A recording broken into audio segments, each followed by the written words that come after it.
Welcome back to Channel Sport this morning. Welcome back to our official countdown to the 2018 FIFA World Cup, and it's 83 days to go. It's getting ever closer, and the excitement is very, very palpable. Before we go into that, we have our guest in the studio, Chijioke Ezeali, sports correspondent for the Nation's newspaper. Chijioke, good to have you on the show again. Yeah, it's a pleasure to be here. Good morning. Good morning. Yeah. You're excited? I'm excited. I'm buzzing, actually. You're buzzing. I'm all bounced to this morning. Why? I got up pretty early. Okay. I thought the game was already 5 a.m. So I now realized it was 8:30 later today. A few hours but ago. I'm ready. You're good to go. Yeah. Right. We'll and come the boys back. are ready too. And the boys are ready as well. So we'll come back to that later. Let's continue our countdown to the World Cup, and specifically 83 days to the World Cup, like I said. And specifically, we've been, doing our tour of the stadiums and our guide to all the venues that will host all the matches in Russia. And today, we'll be having a look at the Ekaterinburg Arena.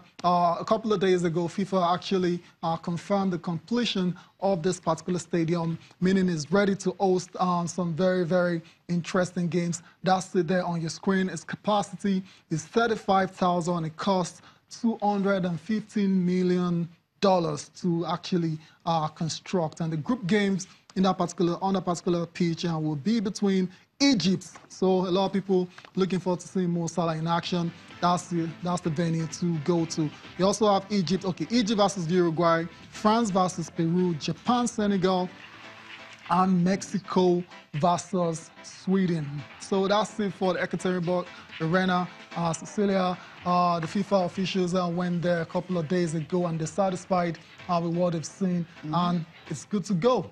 Yeah, it's definitely good to go. And if you check, it's the city where it's located is the fourth largest in Russia. So it's a big city now. Right. And I think the fans will definitely enjoy it because they will always want to explore what's around the stadium, not just the stadium alone. But talking about the FIFA officials and all that, and talking about the General Secretary, she was talking about the fact that, well, when you have stadiums like this, I think fans will always just want to not just see the players play inside the stadium, but also want to see things around it, and also talking about the completion. But before we listen to her, S International will be talking about them, what they've been saying concerning the World Cup and how the Super Eagles can go about, to just prosecute it. And the big deal coming from Julius Aghahowa today is the fact that all the players just have to give 100% for them to have a spectacular outing at the World Cup. The World Cup is the highest tournament that a player will aspire to play in. So this is the opportunity. If they are being selected, this is the opportunity to show that they value the national team, they value the country. By wearing that green, white, green, they should give everything, to the country. So they just have to give everything, all they've got once you're on that jersey. But they've been doing that, right? Determination and everything. I know that the team spirits have been wonderful. Yeah, Chijioke. Yeah, the current team, actually, the unity, the togetherness has been off the roof. And I think that would push them to the next level. Commitment, yes, is there from the bunch of players. And I like the way the manager has really galvanized the team. A very young team. I think the youngest side to qualify for the current World Cup. So I think that commitment is there, and we should not, there's no need to question it at this point in time. But going forward, I think we would definitely see a very good team from the current Eagles. Okay, now we're talking about the Samura Stadium.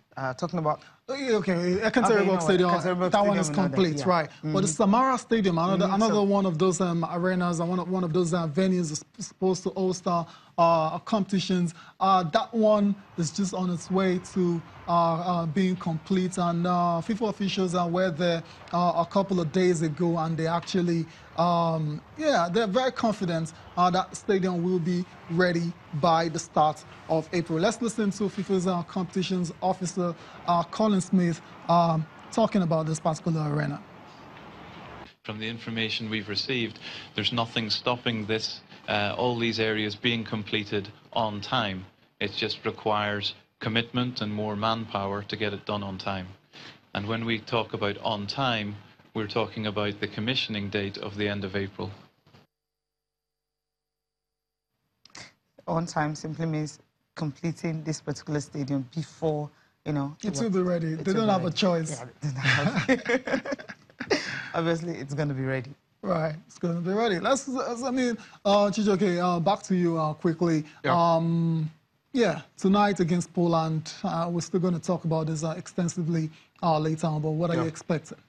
A battle between 6th in the world and 52nd in the world. So, according to stats, Poland should easily win this particular game, but football doesn't always work out like that. Remember our last game against Argentina, Nigeria defeated the Argentines by 4-2, and they were highly rated more than the Nigerian team, except they did not have Messi in that particular team. But looking at the Eagles today against Poland, they are very fired up. Only Etebo and Mikel will be missing from their counter today.